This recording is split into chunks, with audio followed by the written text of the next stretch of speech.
ಬಂಗಾರವನ್ನು ಖರೀದಿ ಮಾಡಲಿಕ್ಕೆ ಬಂದಿದ್ದೀರಾ. ನಿನ್ನೆಗೂ ಇವತ್ತಿಗೂ ಬಂಗಾರದಲ್ಲಿ ಅಜಗಜಾಂತರ ವ್ಯತ್ಯಾಸವಾಗಿರುವಂಥದ್ದು. ಈ ಬಂಗಾರದ ದರ ಈ ಥರ ಏರಿಕೆ ಆಗ್ತಿರುವಂಥದ್ದು ಗೃಹಿಣಿಯರಿಗೆ ಮತ್ತು ಆಭರಣ ಪ್ರಿಯರಿಗೆ ತಮಗೆ ಏನು ಅನ್ಸುತ್ತೆ?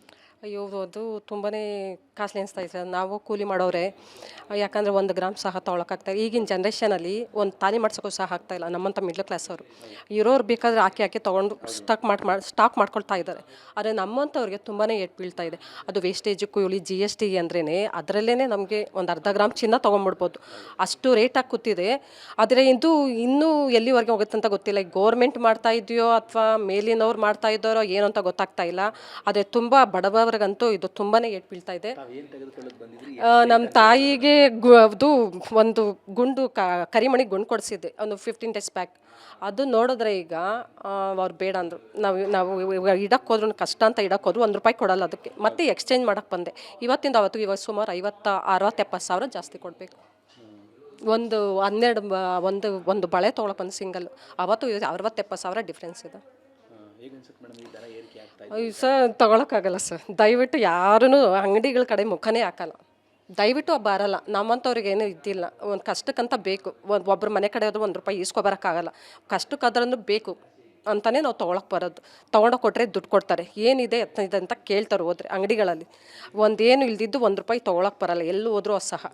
ಅದು ಕಷ್ಟ ಕಾಲಕ್ಕಾಗುತ್ತೆ ಅಂತ ಚಿನ್ನ ತೊಗೋಬೇಕು ಹೊರ್ತು ನಾವು ತೊಗೋತಾ ಇದ್ದೀರಿ ಹೊರ್ತು ಇನ್ನೇನಕ್ಕೂ ಇದ್ದಿಲ್ಲ ಸರ್, ಯೂಸ್ ಇಲ್ಲ. ಆಯಿತು. ತಮ್ಮ ಹೆಸರು? ಬಂಗಾರವನ್ನು ಖರೀದಿ ಮಾಡಲಿಕ್ಕೆ ಬಂದಿದ್ದೀರಾ. ನಿನ್ನೆಗೂ ಇವತ್ತಿಗೂ ಬಂಗಾರದಲ್ಲಿ ಅಜಗಜಾಂತರ ವ್ಯತ್ಯಾಸವಾಗಿರುವಂಥದ್ದು. ಈ ಬಂಗಾರದ ದರ ಈ ಥರ ಏರಿಕೆ ಆಗ್ತಿರುವಂಥದ್ದು ಗೃಹಿಣಿಯರಿಗೆ ಮತ್ತು ಆಭರಣ ಪ್ರಿಯರಿಗೆ ತಮಗೆ ಏನು ಅನ್ಸುತ್ತೆ? ಅಯ್ಯೋ, ಅದು ತುಂಬಾ ಕಾಸ್ಟ್ಲಿ ಅನಿಸ್ತಾ ಇದೆ ಸರ್. ನಾವು ಕೂಲಿ ಮಾಡೋರೆ, ಯಾಕಂದರೆ 1 ಗ್ರಾಮ್ ಸಹ ತೊಗೊಳಕ್ಕಾಗ್ತಾಯಿಲ್ಲ. ಈಗಿನ ಜನ್ರೇಷನಲ್ಲಿ ಒಂದು ತಾಲಿ ಮಾಡ್ಸೋಕ್ಕೂ ಸಹ ಆಗ್ತಾಯಿಲ್ಲ. ನಮ್ಮಂಥ ಮಿಡ್ಲ್ ಕ್ಲಾಸ್ ಅವರು ಇರೋರು ಬೇಕಾದರೆ ಹಾಕಿ ತೊಗೊಂಡು ಸ್ಟಾಕ್ ಮಾಡ್ಕೊಳ್ತಾ ಇದ್ದಾರೆ.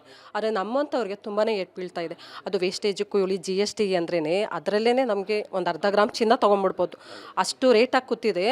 ಆದರೆ ಇದು ಇನ್ನೂ ಎಲ್ಲಿವರೆಗೆ ಹೋಗುತ್ತೆ ಅಂತ ಗೊತ್ತಿಲ್ಲ. ಈಗ ಗೋರ್ಮೆಂಟ್ ಮಾಡ್ತಾ ಇದೆಯೋ ಅಥವಾ ಮೇಲಿನವ್ರು ಮಾಡ್ತಾ ಇದ್ದಾರೋ ಏನು ಅಂತ ಗೊತ್ತಾಗ್ತಾ ಇಲ್ಲ.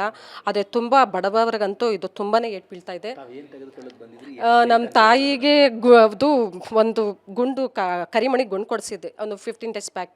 ಅದು ನೋಡಿದ್ರೆ ಈಗ ಅವ್ರು ಬೇಡ ಅಂದರು. ನಾವು ಇಡಕ್ಕೆ ಹೋದ್ರೂ ಕಷ್ಟ ಅಂತ ಇಡಕ್ಕೆ ಹೋದ್ರು ₹1 ಕೊಡಲ್ಲ ಅದಕ್ಕೆ. ಮತ್ತೆ ಎಕ್ಸ್ಚೇಂಜ್ ಮಾಡೋಕ್ಕೆ ಬಂದೆ. ಇವತ್ತಿಂದ ಅವತ್ತಿಗೆ ಇವಾಗ ಸುಮಾರು 50-60-70 ಸಾವಿರ ಜಾಸ್ತಿ ಕೊಡಬೇಕು. ಒಂದು ಒಂದು ಬಳೆ ತೊಗೊಳಕ್ಕೆ ಬಂದು ಸಿಂಗಲ್, ಅವತ್ತು 60-70 ಸಾವಿರ ಡಿಫ್ರೆನ್ಸ್ ಇದೆ. ಹೇಗೆ ಅನ್ಸುತ್ತೆ ಮೇಡಮ್ ಈ ದರ ಏರಿಕೆ ಆಗ್ತಾ ಇದೆ? ಅಯ್ಯೋ ಸರ್, ತೊಗೊಳಕ್ಕಾಗಲ್ಲ ಸರ್. ದಯವಿಟ್ಟು ಯಾರೂ ಅಂಗಡಿಗಳ ಕಡೆ ಮುಖನೇ ಹಾಕಲ್ಲ. ದಯವಿಟ್ಟು ಬರಲ್ಲ. ನಮ್ಮಂಥವ್ರಿಗೆ ಏನೂ ಇದ್ದಿಲ್ಲ. ಒಂದು ಕಷ್ಟಕ್ಕಂತ ಬೇಕು. ಒಬ್ಬರು ಮನೆ ಕಡೆ ಹೋದ್ರೆ ₹1 ಈಸ್ಕೊಬರೋಕ್ಕಾಗಲ್ಲ. ಕಷ್ಟಕ್ಕಾದ್ರೂ ಬೇಕು ಅಂತಲೇ ನಾವು ತೊಗೊಳಕ್ಕೆ ಬರೋದು. ತೊಗೊಂಡೋಗಿ ಕೊಟ್ಟರೆ ದುಡ್ಡು ಕೊಡ್ತಾರೆ. ಏನಿದೆ ಇದೆ ಅಂತ ಕೇಳ್ತಾರೆ ಹೋದ್ರೆ ಅಂಗಡಿಗಳಲ್ಲಿ. ಒಂದೇನು ಇಲ್ದಿದ್ದು ₹1 ತೊಗೊಳಕ್ಕೆ ಬರಲ್ಲ ಎಲ್ಲೂ ಹೋದ್ರೂ ಸಹ.